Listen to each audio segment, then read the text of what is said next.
Come with me to get Starbucks off my EBT card. Yep, that's right, my EBT card.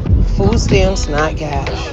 The first thing you have to do is download the GoPuff app. Once you open the app, you'll see that they have Starbucks and it says 24/7. I'm not going to explain what GoPuff is. I'm sure y'all know what GoPuff is. You can do the order for pickup or delivery. This day it was nice, so I did a pickup order. And to be clear, you're not able to buy everything.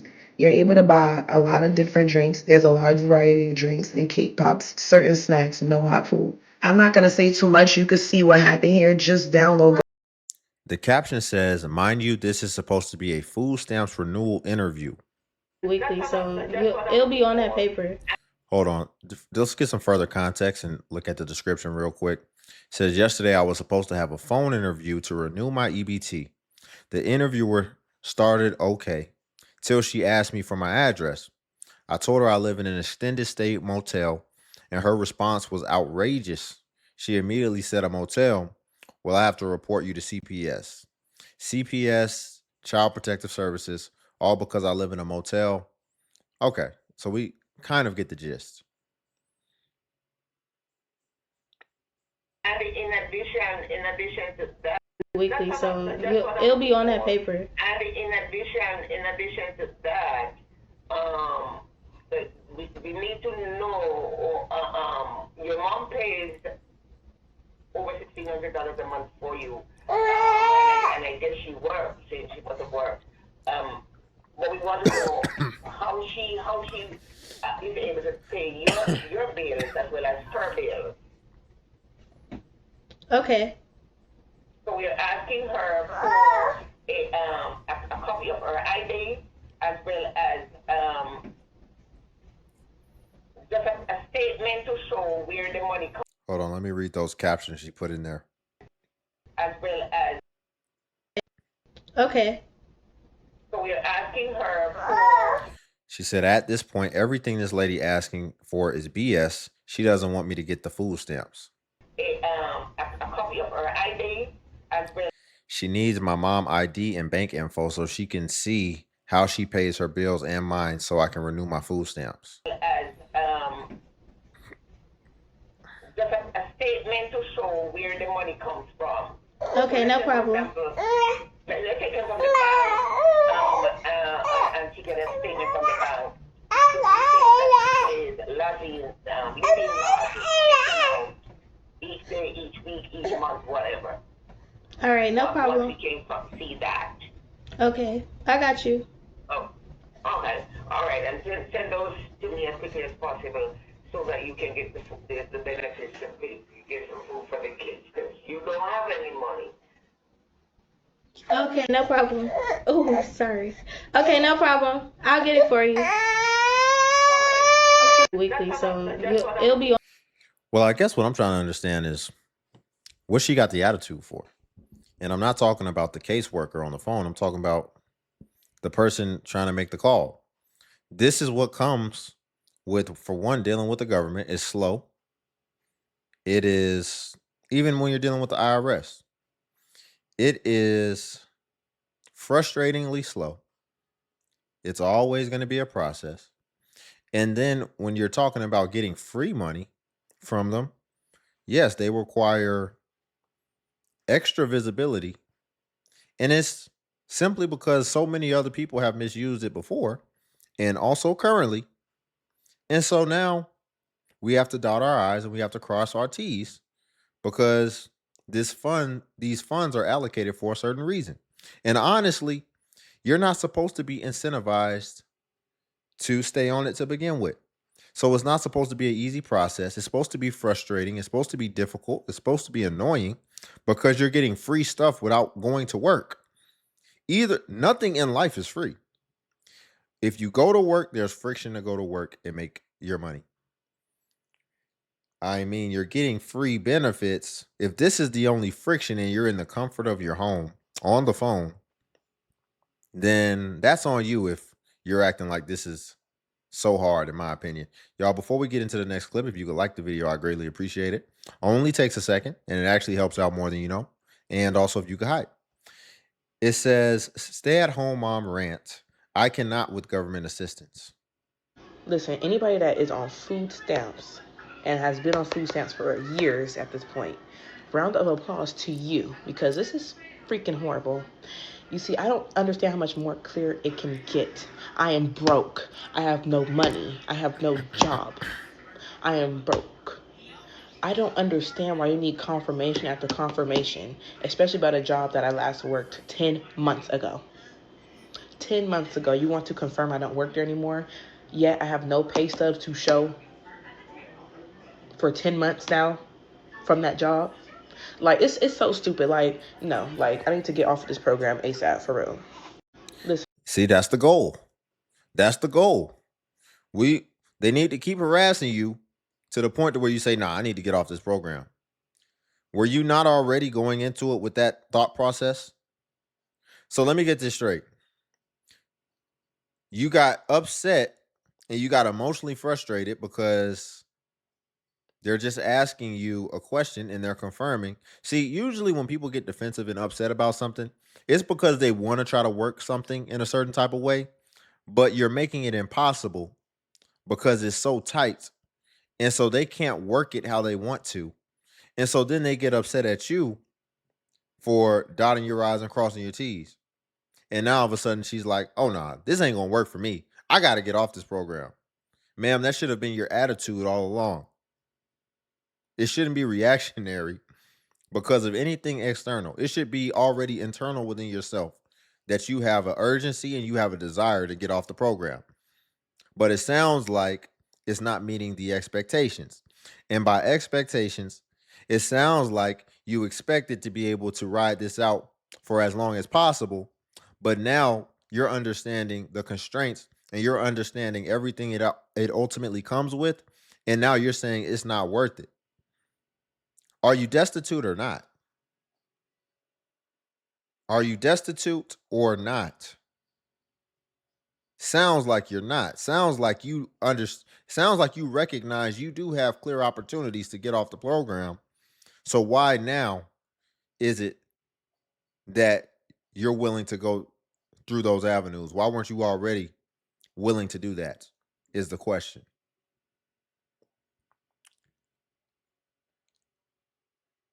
Her description says Jamaican spot that take EBT. You bitches is not too good for EBT. Baby, I'ma always use my EBT. Who? Y'all see this Jamaican restaurant right here? They take EBT. I'm back again. Yeah. A large.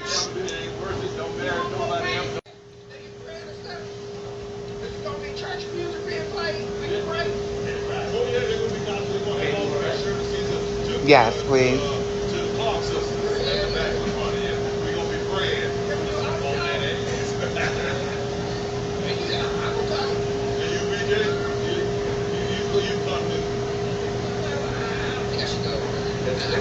Yes.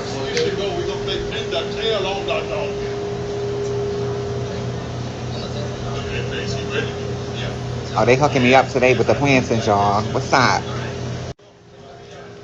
Let me get me a juice, Jamaican cola, and they giving me a side order of plantains. They looking out because they gave me 2 plantains last time.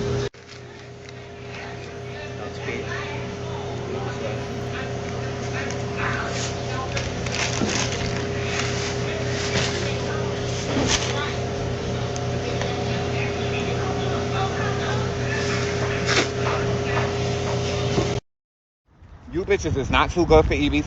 See, and this can't be the thing moving forward. I know she or whatever is eating good every single day. If that's the case. But I don't think that that's widely accepted. That must be a nuanced situation wherever her locality is. But that can't keep going moving forward because that's one thing that they want to push for that they really would like.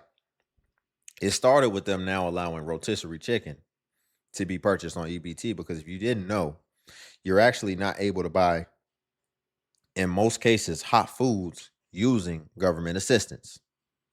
And I think that's good because we saw what the subsidization has done to junk food and name brand food within grocery stores.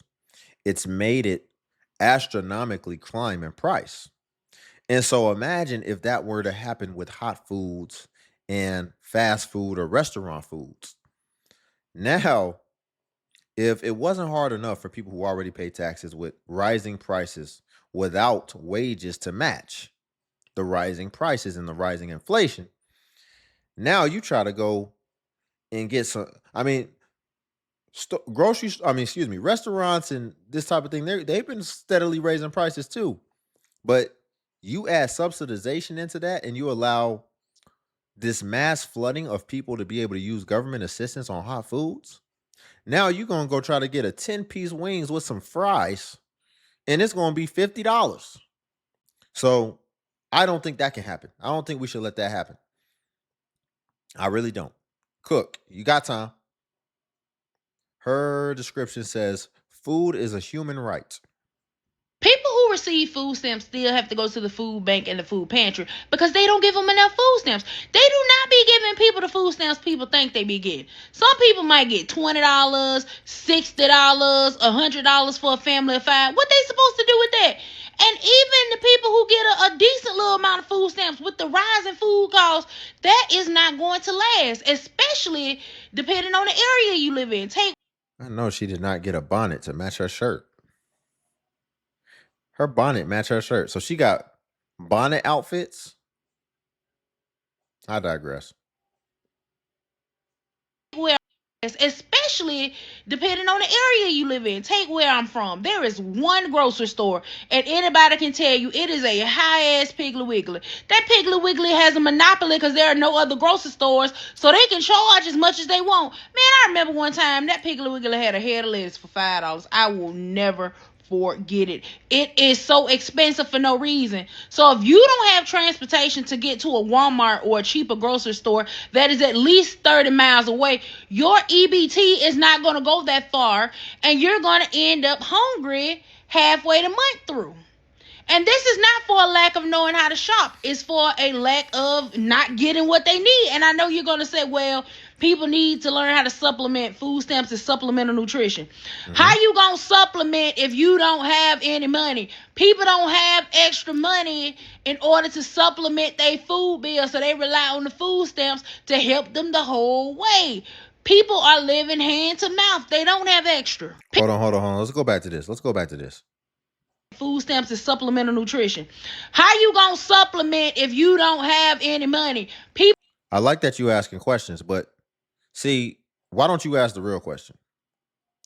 Why are you having kids if you don't got no money? She's talking about how are you going to supplement if you don't got no money? Are you going to these people that, because at the beginning she said you got people with 5 kids, 6 kids only get this much, that much. Are you going to them and asking them that question? How are you having 5 kids, 6 kids if you don't got no money? Are you doing that? So then don't ask us how you're going to supplement. That's what it was designed for from the beginning. That's what it's been. So now what we got to transition to is the root cause and the actual cause, which is people are taking on more that they can handle before they have enough money and before they're stable and sustainable. So that's the question I want to start seeing people asking. Don't ask us who's already paying for it. Man, it's already getting paid. It's already getting handled. But what we need to do is actually solve the real problem. And the real problem, in my mind, would be a person who has 5 kids, 6 kids, and can't take care of them. How were you poor already? And then you're deciding to now conceive children in those type of multiples. We're not even saying 1 kid, 2 kid, because had she had just brought that up, then it'd have been like, well, you should be able to manage with 1 kid, 2 kids. She went to the extreme situation, which I would argue it really isn't that extreme, especially when we're talking about government assistance. It's very common, families that have that many kids on government assistance. But now what we need to be asking is, why are you having that many kids? And then why? Because they didn't just get on government assistance once they got to the 5th child, 6th child. They were already on government assistance probably when they had no children. So then you're on government assistance. Let's even say you know that it doesn't pay as much as what you actually need, which is a lie, because people sell their government assistance, which tells you that they have more than what they need because they sell it half on the dollar. and it's very common. It's been going on since the beginning of the program. So you were already on government assistance and you were getting pregnant. How does that work? Why? So you need to be asking how about that. Her caption says, I have been on EBT for 14 years. It isn't my job, it's my career. And she's replying to the comment where the commenter said, EBT is for assistance, it is not a career. So that's why she said. So I turned my EBT assistance into a career, and if I did it, you could do it too. I will never in my life pay cash for groceries ever again. I have been on government assistance going on 14 years now, and it's been the best 14 years I have ever lived. I have never understood why people like waking up and going to work. I use the system for everything they got. Section 8, EBT, cash assistance. I even live off of my child support. Turning EBT into a career was the best business move I have ever done. I give out classes on how to do this.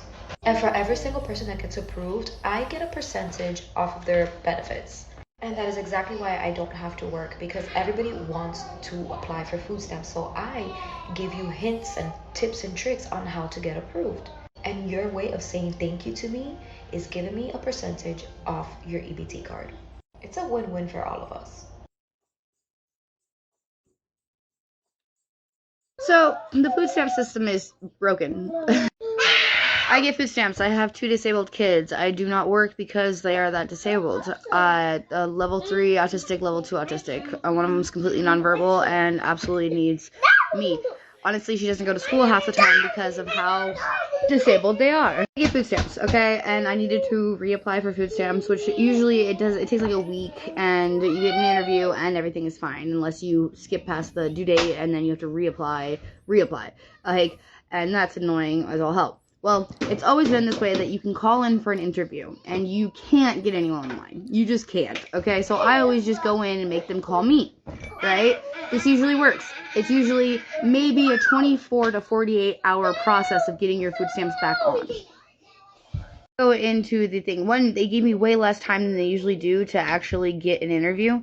2, I went into the office. They only had 5 people there. Like, it was a skeleton crew, okay? 2, I tell them I need an interview. They say, okay, well, it's going to be 5 to 10 business days. And I'm like, wait, what? They're like, yeah, this is like this for everyone right now. So if you have to reapply, if you have to apply, like, if you have to reapply and you're dependent on your food stamps, you are not going to be able to have them for at least 2 weeks. Like, and I have people that can help out. Like, my stepdad gave me monies to get food, but all I could think about is this is like this for everyone. What about people that absolutely rely on this, that have absolutely no other alternative method? Like, my mom said that a person that has 5 kids, that's her friend, is going through the same exact thing, and she doesn't know what she's going to do. The key word in here was, she said, or the key phrase, excuse me. She said, what about people who rely on this? SNAP, Supplemental Nutrition Assistance Program. Just by the very definition, it is not meant to be relied on. So that's 1. It's not meant to be relied upon, ma'am. It's meant to be supplemental. You know what's crazy? They done flipped the meaning of supplemental. And now they think that supplemental means main. It's supposed to be the main source. Did you know when you think of supplemental, because people really try to exacerbate what supplemental is supposed to do. If you think about something that's supplemental, if you have a main income and then you say, and then I have a little supplemental income on the side, most people won't even assume that the supplemental income is probably 15% of your total income. At most, people are going to be like, okay, well, at the most, that's what, 25% of what you actually take home? That is what supplemental represents. That is what supplemental represents, as well as they put in assistance. If someone comes up to you and they need help changing their tire, and they say, "Can you assist me with changing this tire?" You don't assume that when you come over to help, that then they're going to stand back and watch you change the whole thing by yourself, do you? No. The understanding is that they're going to be on the ground on their knees and you might be handing them stuff, assisting. So I think we have things very much misconstrued and we need to come back down to reality and we need to understand what things are for. And so, again, another situation of bringing up somebody with 5 kids. We're very misguided in our focus right now.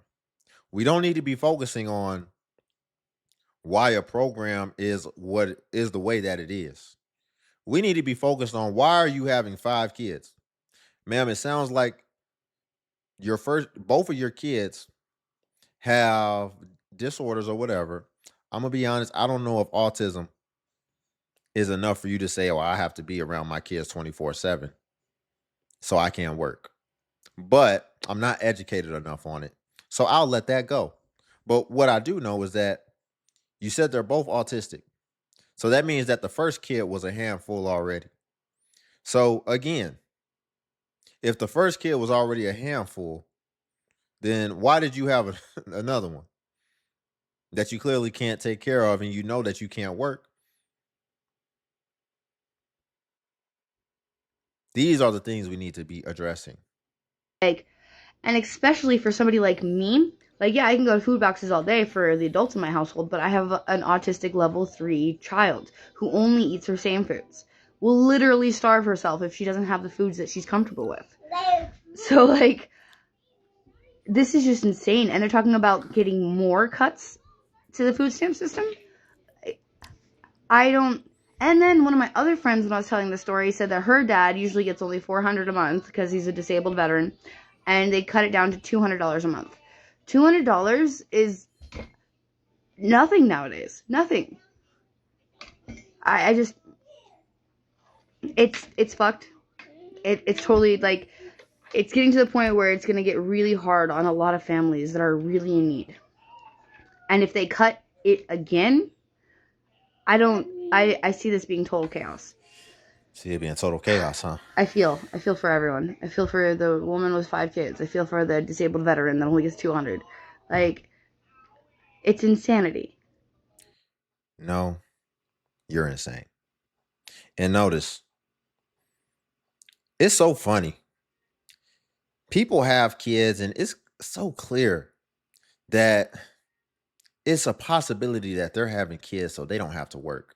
They're looking at the kids as their opportunity to now be taken care of because let's say it's true and she just doesn't have the time or the bandwidth to get a job. But then did you have to go a step further and make yourself outwardly appear to not even be potentially able to get a job? So if it wasn't bad enough that you just can't work, then you destroy all opportunities that could possibly come your way by dyeing your hair pink, hot pink. So that's why it seems like you don't have any intention of ever working again. Because the first thing you did was then revert back to your childhood. And it just seems like you want to be taken care of. And it's funny. Again, she's like, it's going to be total chaos. And I don't know what we're going to do. We've lost such a sense of reality in today's time to where it literally says supplemental assistance, SNAP. Even if it was called MAP and it stood for minimal assistance program, people would still think that it's supposed to take care of their entire life because we just make things mean whatever we want it to mean. We make things be whatever we want it to be now. That is what we're trending towards. And honestly, I wouldn't even say trending towards. We're pretty much there. And this is what you see. People who have lost complete and utter sense of reality. And so they expect everything to conform to their abstract thoughts and feelings And that's not reality, and ultimately, that's not life. Her caption says 3K on EBT plus 7 kids and 7 different fathers. And the description says, why do you care that someone is receiving 3K? Okay, let's go ahead and get into it. Why do y'all really give a fuck that lady get 3K in EBT, 7 kids, 7 baby fathers? Like, who gives a fuck? Oh, I fucking do. I don't know what y'all feel, but I give a fuck. You want to know why? Because it's us, the working class citizens, that paying for this shit. You wear your 7 kids, where your 7 baby fathers, sis? Where them niggas at? Well, why we have to take care of your fucking kids for you? Because that's what it really boils down to. Did anyone send her my EBT, my video, the one that's pinned? Somebody need to send that shit to her and let her know the scammers is scamming people. That's heartbreaking. Mothers then lost their food stamps from fucking scammers. While I don't condone scamming, but where the fuck are the scammers now when we need them? Where the fuck y'all at? For her to be in the market bragging, oh, I got 3K, her kids, they dancing and shit. She got 7 kids, 7 baby fathers, and she don't give a fuck? Oh yeah, you don't? Oh, okay, so where's the government? Someone need to snatch her fucking stamps for her fucking ass, and we don't need to be supporting that, because that's what the fuck we doing. We taking care of her and her fucking kids. Why do y'all... Okay, I agree. I guess the idea I agree with, not her ideas, as far as scamming and snatching her food stamps and all this, but ultimately I agree that it's egregious. But I'm a man. I'm a grown man. And I don't even communicate as vulgarly as she does. Oh my goodness. Why do you have to come across like Mr. T? Good. I don't even think Mr. T talk like that. And then listen, I agree things are egregious, but to me it seems a little mean spirited. Seems a little. I can still read your intention behind it, and it ain't that deep because that's going to affect you internally. If you got all that inside you, you can even see it on her face. I'm just saying that could be a big issue. Those type of intentions as far as people and just coming off like that. But I get it. You have to be a little extra extreme online. Seems like she's famous. So you have to be a little more extreme, but I wouldn't want to be living like that with that on my heart. His description says why junk food prices are dropping. Junk food. They think part about that is they took junk food off of EBT, where if you use EBT, you can't buy chips, soda, and all of the junk food. And the interesting part about that is they're saying that these people who buy those types of things with EBT, they're losing weight. And the corporations that manufacture and they make all the junk food, they're having a hard time selling it. So they're going to bring the prices down on sodas, chips, all of the junk food is no longer supported on EBT. Meaning they priced gouged Americans because that was basically a government-funded junk food situation. The interesting thing about that, when they bring these prices down on chips, sodas, all of the junk food, because nobody's buying it, they can do the same thing with meat. They can do the same thing with everything else. But because there's free money basically in the system, they're going to leave the other stuff high. They took junk. Yeah, they'll leave the other stuff high because of subsidization, but it's really just this simple. People on food stamps, do you think, look at this assortment of things that he has on here. He's got all the top seasonings that people get that they overprice seasonings. They overprice seasonings like crazy. You could buy some seasonings for $20. Of course, all the junk, a pack of fruit snacks, $6. They're just behind there. You remember when you were a kid and you wanted to do like your own little yard sale, and so you would put sticky notes or whatever, and just when you were thinking of the prices of what you was trying to sell might be some of your old toys, whatever. You just put anything. You like, oh yeah, this is $30. Ooh, I really like this toy. This is gonna be $80. Meanwhile, man, your parents probably bought that toy for $25. You trying to charge it for 80 because of what it mean to you.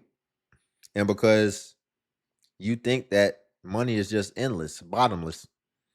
And so the corporations had the luxury of doing that because people who were getting subsidized funds, remember, they don't value this money. Again, because we see them trade it for 50 cents on the dollar. So if they're literally willing to trade, if in their mind, the government assistance that they get, they view it as it's literally worth half of what it truly is worth, then you can already imagine when they're just seeing things, they're not looking at the price. They just put it in there. They know what's all there. It's no worries. And so that's how a lot of people were able to go out and they were able to shop. And so prices for junk and name brand foods, the prices have been reflecting that. And so now it will definitely drop, I'm sure, because I don't think they would take their hard-earned money and do that. I really don't. And we know that most people don't. It just doesn't make sense. So something's going to have to give, and I think it will give. And especially I think the corporations will understand we've been living good for a long time. They won't. They only want the new numbers, the new bottom line, but at the same time, this is just what you have to deal with. This is what it is now. And really they're going to have to come back down to reality. I don't think it'll be as much as it should be, but it'll steadily come down to a more feasible range. But you got to understand when it comes to pricing, there's a lot of psychology that goes into it too. So I doubt they would just drop it too heavily because that would ultimately affect how you view the value of something. And it's much harder to get somebody to be okay. Here's the thing. When people raise prices, they have to do it incrementally in a way that you don't notice. Because most people, the psychology of most people is I'm used to this and I've been buying this for this much. And so if you raise it to this much, it's not worth it. So you have to do it in a way where people don't notice. So if they've already inflated certain things to have a perceived value of a certain number, then I don't think they will want to bring it down too drastically because then it will be a long way back up to what it was. It's much harder to raise the price of something in people's eyes as opposed to just drop the price in desperate times. So I'm sure they have smart people in the background who are going to make sure that they do the science and do the math of that in a way where it's ultimately going to be profitable for them. But we should see some type of drop, I hope. Or we will. But it may not be as drastic as what you think because most businesses now, they're not really focused on their products or the quality that their customers get. They're more so focused on business models, frameworks, formulas, trying to extract more out of less, optimization. So we'll see how that goes. But y'all, we'll leave it there for today. If you could like the video, I greatly appreciate it. Only takes a second and it actually helps out more than you know. And also, if you could hype the video, hype is a new feature that YouTube offers where it helps smaller content creators like myself. And basically, when you hype, it actually pushes us to the extent that it pushes the larger content creators. So you just press the hype button and it shows the points. And since I'm a smaller creator, a smaller channel, we actually get more points per hype. And hype was designed for smaller channels. So that's why. But keep in mind, if you come across a video and you don't see the hype button, then it's probably been over 7 days and hype usually vanishes after 7 days. So that's why it wouldn't be there. So usually best practice if you want to hype to just go ahead and hype while the iron is hot. And then also, if you want to become a member, then you should see that join button on the video. And what becoming a member would entail is you would get badges next to your comments so that people can see that you're a member and they will recognize it. And then also, you would get early access to content as well as exclusive content. So again, if you want to become a member, the join button's on the video. But until then, I'll catch you in the next video.